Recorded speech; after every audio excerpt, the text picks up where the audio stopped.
Hello, my name is Sam Feltham. I'm the Director of the Public Health Collaboration and welcome to the PHC Virtual Conference 2020. The coronavirus has changed all of our lives, but where there's an obstacle, there's also an opportunity. And that opportunity comes in the guise of this virtual conference. Earlier this year, we had to postpone our two main events, the annual conference and the Real Food Rocks Festival, until next year. These events allow us to connect, learn and grow, but they also help us raise crucial funds for the PHC to continue. With that in mind, and before we let the next presenter speak, this virtual conference is 100% free for all. But if you find the content valuable today, then please consider donating £2 or whatever you can afford through the Total Giving website via www.phcuk.org/donate. Or if you're in the UK, you can simply text PHC to 70660 to donate £2 directly from your phone. We hope you enjoy the conference from wherever you are in the world, and be sure to get involved in the civil conversation on the comment section here on YouTube or via the hashtag PHCVCon2020 on Twitter, Facebook and Instagram. Thanks for your support, take care and stay safe.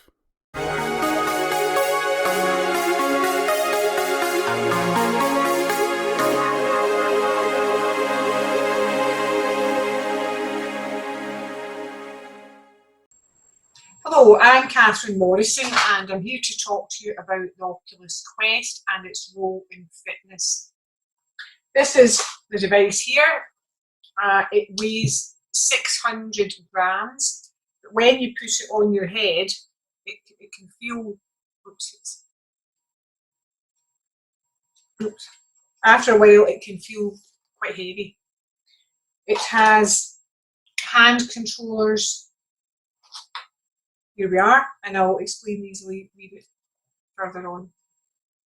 I've been doing Keep Fit in the house for over 33 years, and I have started with videotapes, DVDs, the Wii Fitness device, and now VR.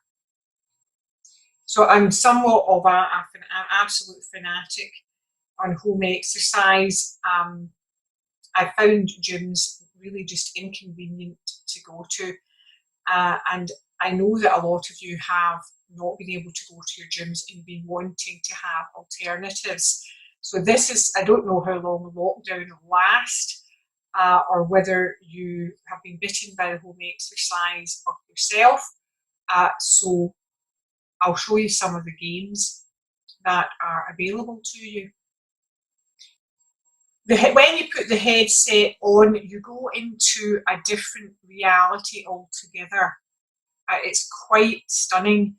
The ground, the sides, the roof, all completely change. The device has cameras at the front, there's cameras inside that can track your eye movements and head movements. It has sound coming in through the sides.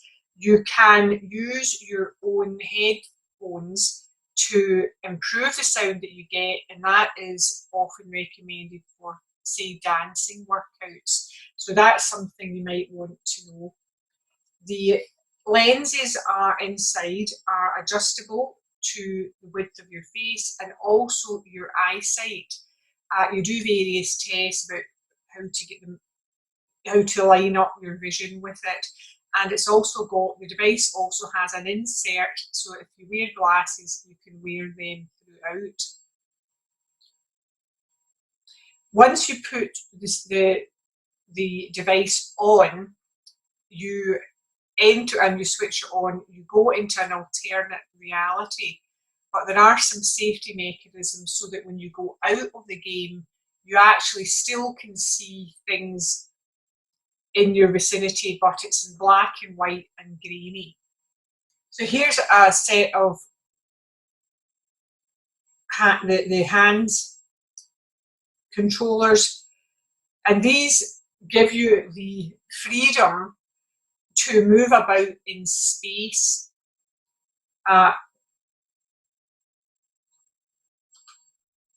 When you, there's various devices, there's triggers at the front, the side and inside.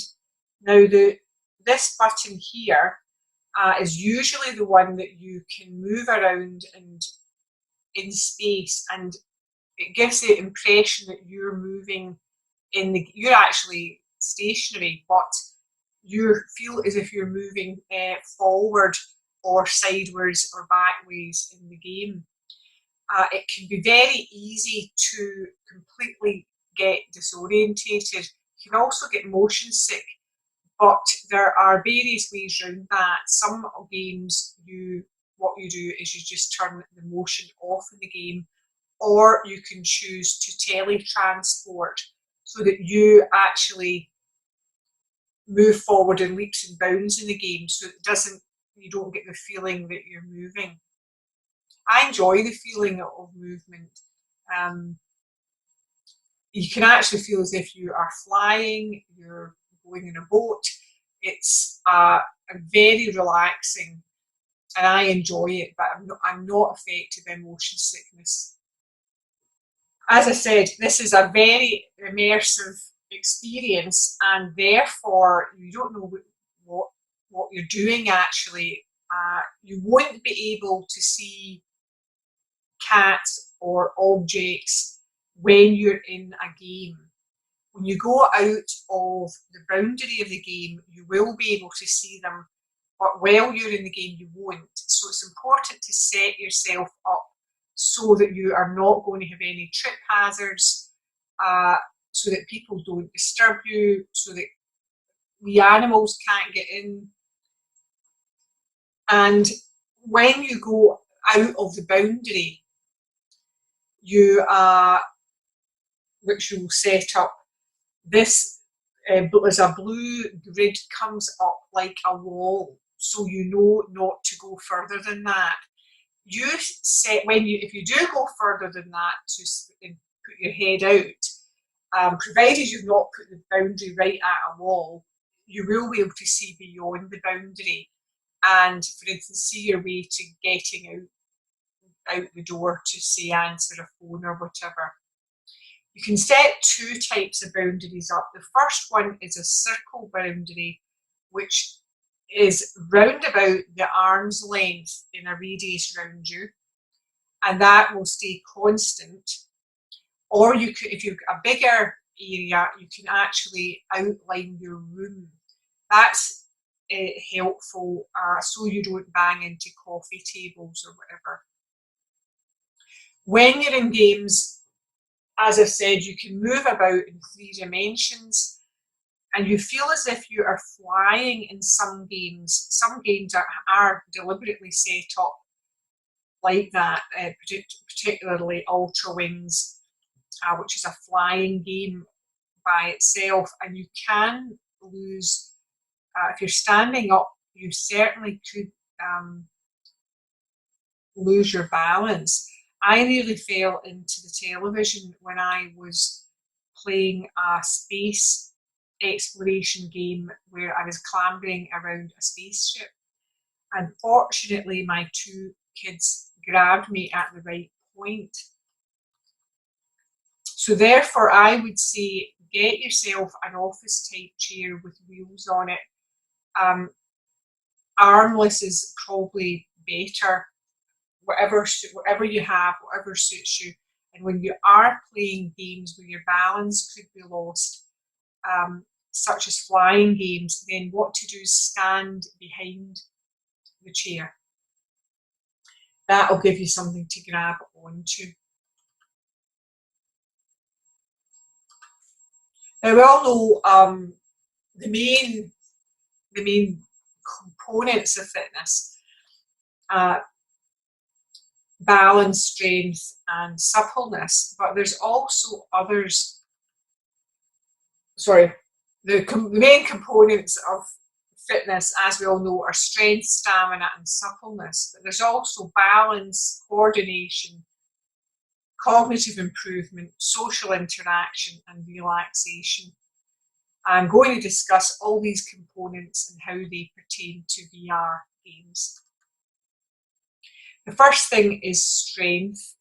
Now, as you can guess, when you're in VR and you're using your controllers, your hands are full.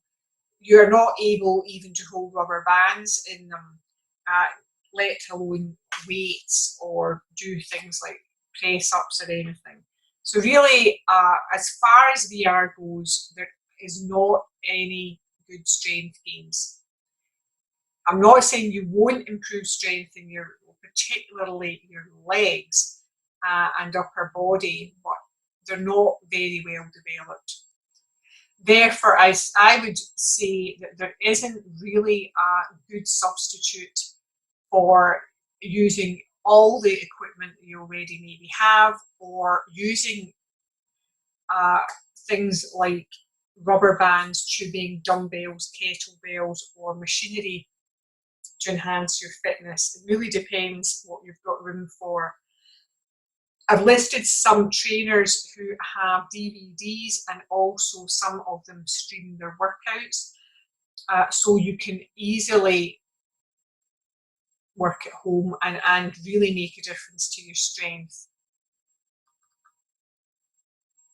Stamina can certainly improve in VR. Now, you can't actually go for a run, but you can certainly have the feeling as if you're outdoors.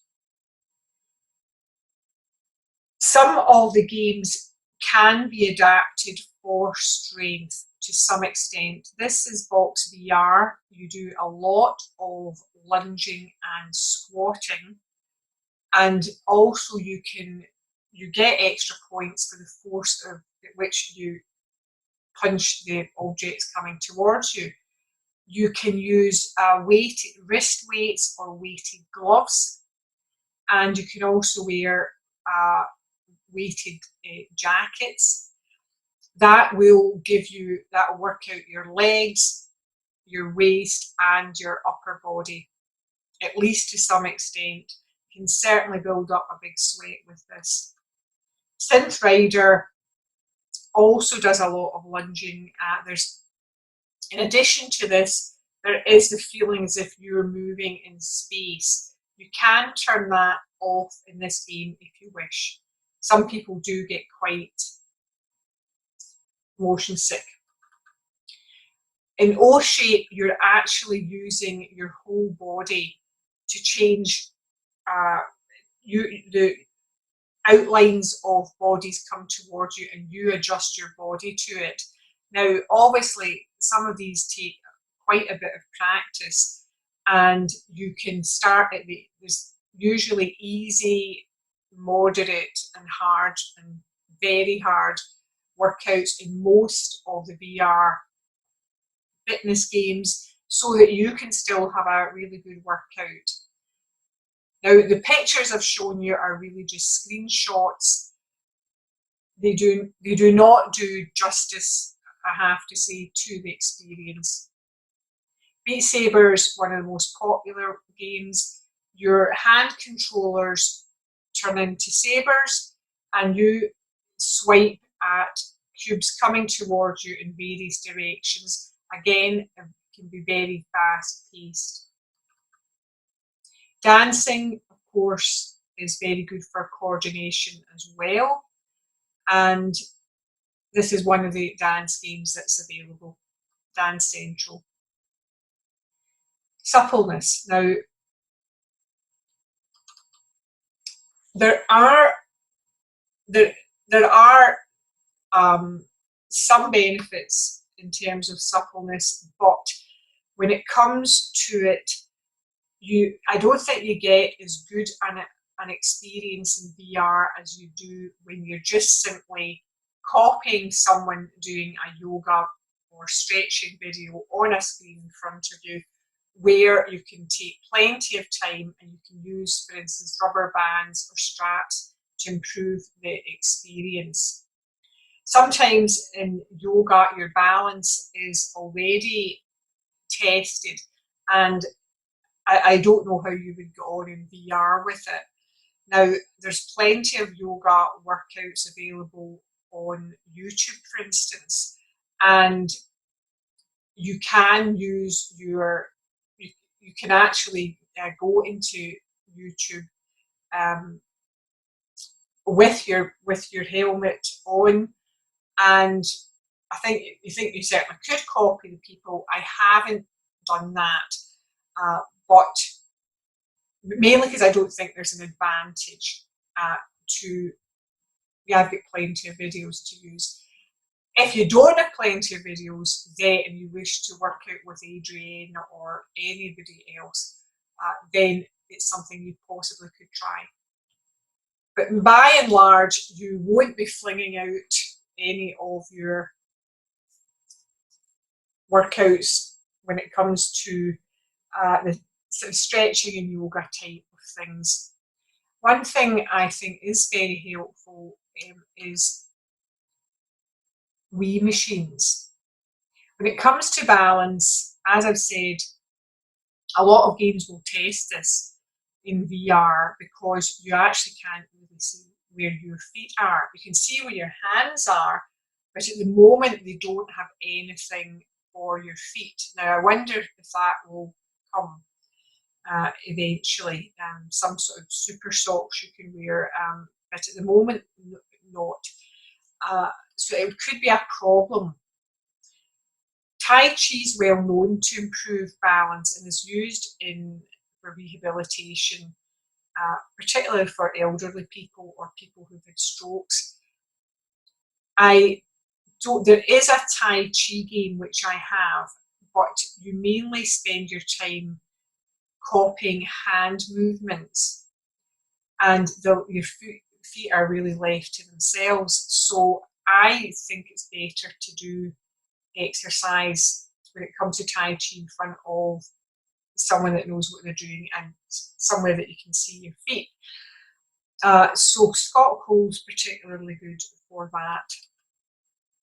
I think the Wii machine comes into its own in terms of balance games. There's plenty of skiing and penguin games and moving from side to side games where your weight, they want you to put a certain amount of weight on each leg. So nothing beats the Wii as far as I'm concerned for balance. Coordination, however, is marvellously looked after with VR. There's driving games, flying games, shoot 'em up games, all of which require coordination. There's also the ability to play racket games. Now, you can even set it up so that you can play table tennis with your friends. I can play my son Stephen, he's in Leeds, I'm in Mauchline, and we can have a chat while we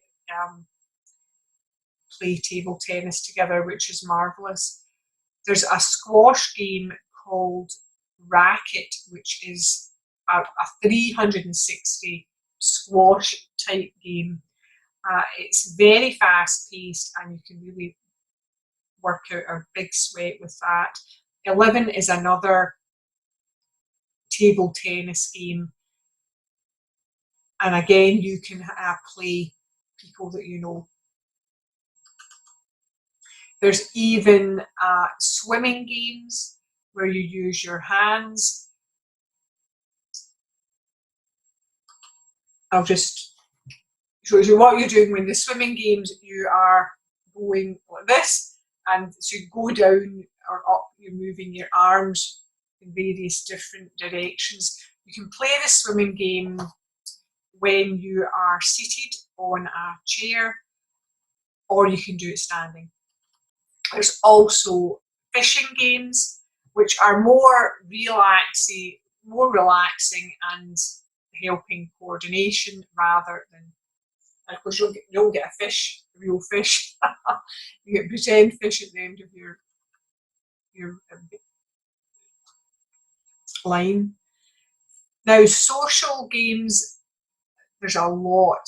There's a lot of different social games, but the main platforms for this are Altspace VR for adults, Rec Room for youngsters and adults, and there's a new one coming out by Microsoft called Horizon, which is meant to be the bee's knees in terms of social games.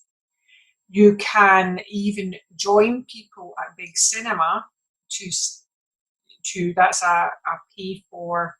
Some of the things are paid for. You can actually go to the cinema in VR. You can watch Netflix and at the Amazon Prime, if you subscribe to these, you can watch them and you have the experience of.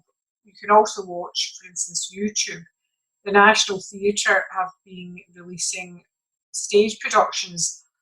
The advantage of watching it in VR, these things in VR, is that you can often move the screen about in terms of where you want it in your room, or how high it is or low it is, or the positioning of it. And so you can have a very comfortable theatre experience, albeit in your own living room.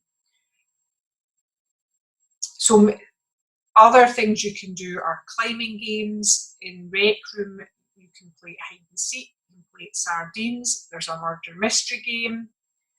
In AltSpace VR, there are discussion groups, there are lectures, there are language groups, there is all sorts of things. There's churches you can join,